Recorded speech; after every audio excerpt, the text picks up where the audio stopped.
Sacrifice. What's up, everybody? My name is Kinetic, and welcome back to Soul Sacrifice on the PlayStation Vita. Welcome, finally, to the Forbidden Spells video that I promised you guys a while ago. It's taken a while to put this together. I had to unlock all of the spells, try to record them at the same time as I was performing them, cut and edit all these video pieces together, but I finally got it together, and I think that you're really going to enjoy this. I'm really excited to present this to you because I really feel like the forbidden spells in Soul Sacrifice are a big part of what makes this game unique, what makes this game fun, and kind of stand out among its competitors in the similar genre. And I also feel like the forbidden spells are really what define and bring meaning the most in this game among anything else.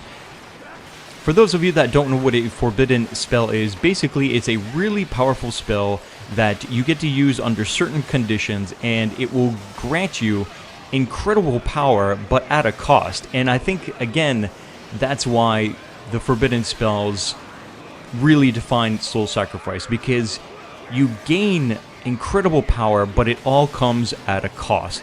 Each one of these spells comes at a cost of health, first and foremost. In order to be able to use a forbidden spell, a lot of health has to be lost. You won't be able to use your forbidden spell until you yourself or somebody else has lost a lot of health. And then once you're able to perform that spell, you will gain incredible power, but each one of these forbidden spells has an after effect, or side effect, I suppose you could say, which means after you use the spell, you're going to be kind of crippled in some way, shape, or form. Let's get started in showing you guys these spells. So the first one here, this might actually come as a surprise that it is considered a forbidden spell, but it really is. And this is kind of why I was smiling when I talk about the loss of health as being the first cost. When somebody on your team is about to die, and you guys have seen me do this before, you have the choice of either saving them or sacrificing them. And what I'm doing it here is I'm actually going to sacrifice my teammate, which is going to kill him, and he won't be able to perform any more of his spells for the rest of the battle. But what will happen is an incredible amount of damage will be dealt to everything on the map. This is one of the most powerful spells, I think, but it is also one of the most dangerous ones to use, because you don't want to do this too early. In fact, really, you don't want to do any of your forbidden spells too early in a fight, but this one in particular, because like I said, you sacrifice your teammate, it's over for him. Even though he may be happy about getting more points for being sacrificed in his final score, if you do this too early and the fight is still going to go on for like another 5 or 10 minutes or something like that, it's really going to suck for him to just kind of stand around and watch. I mean, there is something that he can do. There's sort of an afterlife sort of spirit form that somebody has when they are sacrificed. That's a whole nother subject for a whole nother video. Let's just say that you don't want to be, minus a teammate for a long time, in a boss fight. With each one of these spells, again, you don't want to do it too early. I find that the best time to use a forbidden spell in almost every case is towards the end of the battle. So what I will do is, just before I'm considering using a forbidden spell, is I will check my mind's eye and check the sort of the color of the boss and see, is he yellow, is he green, is he red, what is his condition, is he close to dying? Then that's when I want to use my forbidden spell, when he's close to dying, because I don't want one of my teammates to be out of the fight for a long time, and I myself don't want to be under a negative condition either for using a forbidden spell too early for a long time still to come before the end of the boss fight. Now that I've said all that, let's take a look at some other forbidden spells in Soul Sacrifice. Now this one here, you've probably seen this about 100 times. If you're watching my videos or other videos, or even just information, you've probably heard about Salamander. This is a very heavy-hitting technique, heavy-hitting forbidden spell that basically makes you explode into a giant fiery, like, atomic bomb style of damage. And the negative impact on you after this is, for the rest of the battle, your defense will be halved. You don't want to be going a long time after using this forbidden spell in a boss fight. So use this definitely towards the end. Try to use this as sort of like a finisher for the boss. Next up we have one of my personal favorite ones. This is Gleipnir. And what you will do is you will sort of tear your arm apart and it will become sort of a chain, which then you have to activate when you're close to the boss. And then once you do, it will wrap around the boss and control him for a very significant amount of time. It will lock him down into that place.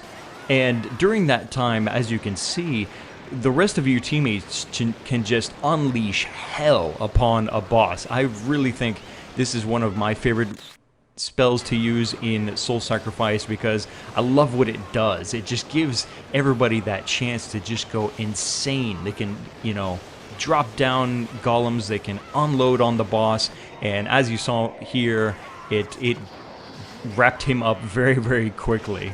Gleipnir is definitely a powerful forbidden spell. The downside to it, though, is you will have no more benefits from your arm seals, and your arm seals are what give sort of your spells additional power. That is the downside of using Gleipnir. Other than that, it's a really, really cool forbidden spell. Next up is Gorgon. Now this one is a really interesting forbidden spell to look at, and you might have seen the artwork for this forbidden spell somewhere, where the character is going to basically extract his eyes, and they multiply, and then turn into a spinning wheel of death. It is really, really cool and really fun to do, really fun to watch, I think, also. Basically, you're spitting out sort of this ranged damage at the boss, and after a certain amount of hits connecting with the boss, it will actually encase the boss into stone for a short amount of time, which is another great effect of this forbidden spell, and will give your teammates, again, similar to the Gleipnir, it will give your teammates a chance to really hammer the boss as he's locked down and unable to do anything. The downside of Gorgon, though, is after you use it, because it was your eyes, you're almost blind for the rest of the fight. It's really, really hard to see, and I actually made the mistake of using this one time too early against the Elf Queen, and the Elf Queen can be a real pain in the ass boss because she has like long ranged attacks, and I couldn't see jack shit, man, and I started getting hammered pretty hard from her after using this spell. So be careful not being able to see you know, half of your screen, and even during Mind's Eye can be really, really dangerous. Next up is Vulcan, which is actually unlocked by getting your light levels up to 40, and this is the last one that I unlocked because I had to reach that requirement. And this one is, how can I say, I really like it, but I find that it is kind of overall the worst of the forbidden spells. And I say that because it's very, very situational. Basically what it does is your character will sort of sacrifice their movement for a time, and they will just be immobilized, like on their knees into this sort of position. The benefit of it is that your teammates can pull out these magical swords from your body, and then they can use that against the boss if they're up for it. If they want to use a magical sword, and they're very powerful swords, they can use it against the boss. One of the really cool things about it, and this is why I like it a lot, is because if you manage to have the boss's attention while you're doing this forbidden spell, he can't really touch you. You are completely immune to any damage, and what you can do is, as he tries to attack you, then you can use the triangle button to sort of do a pushback effect to any and everything around you. This can work for smaller minions as well, and it's really cool in this clip, I think, as I'm showing you the newest DLC boss. He's trying to hit me even with his long-ranged head slam attack, and as that head comes down, I just hit that triangle button and it knocks him back. It's really, really cool, but again, it's very, very situational. And yeah, it's out of all of the forbidden spells, it's probably the worst. I would like to actually see maybe this kind of tuned to be better in some way, shape, or form, to do a little bit more than what it does. Maybe actually grant the person using the forbidden spell sort of you know, a definite aggro towards the boss. That way the boss will only focus on the person using this spell. I think that that would make this a little bit more useful.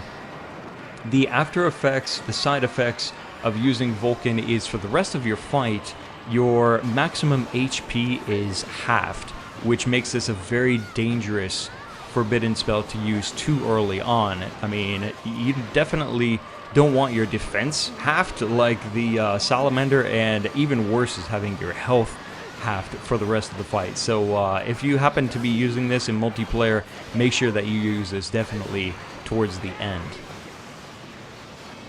And last but certainly not least, one of my personal favorites, again, right up there with entertainment visually and power, is the Xcalibur. I really like this forbidden spell. You are going to reach into your mouth and pull out your spine, which is going to turn into a really wicked looking sword. And then once you do that, then you can press the triangle button and the sword will reach into the ground, go long range, and seek out the boss to a certain distance, and then spring up out of the ground right into the boss's ass, and then split open, dealing massive amounts of damage.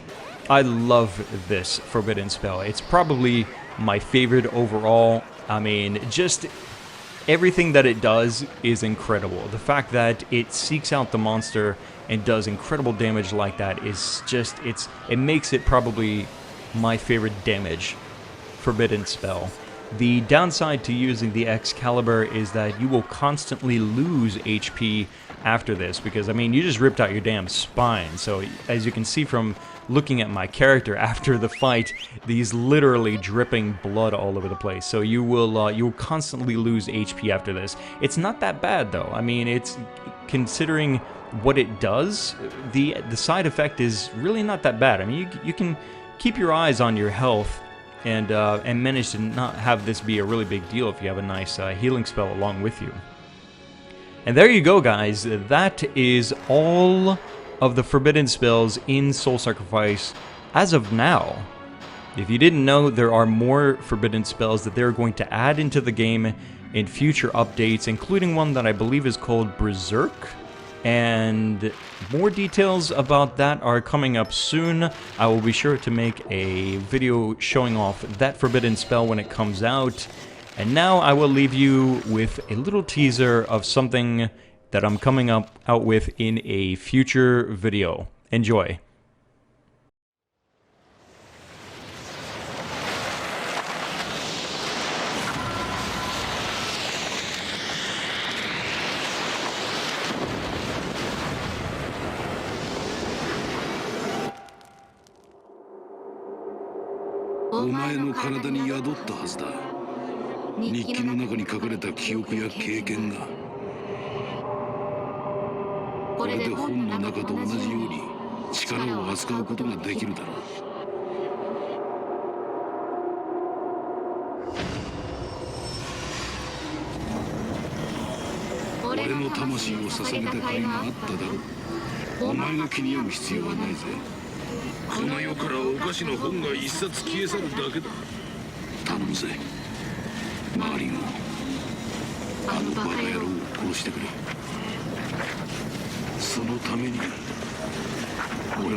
いしな。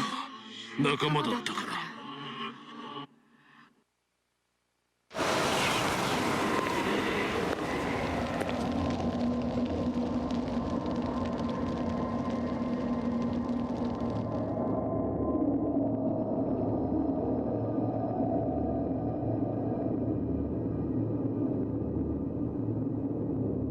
これは新たな日記だ。リブロムの物語を見届けた私の記録。もうリブロムはこの世にいない。だから私がその続きを記さねばならない。そう、ここからは私の物語だ。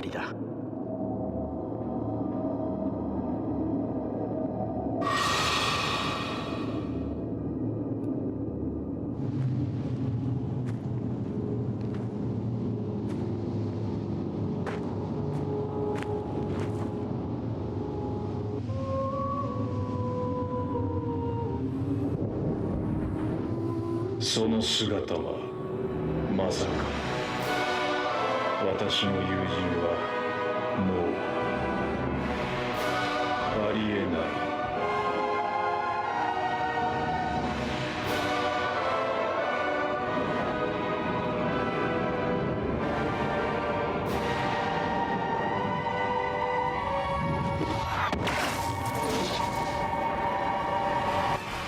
Thanks for watching this video, guys. I hope you enjoy it. This is Soul Sacrifice on the PlayStation Vita and the Forbidden Spells. A lot of fun here in this game and a lot of fun with these spells. If you enjoy this video, click the like button and let me know a comment below. My name is Kinetic.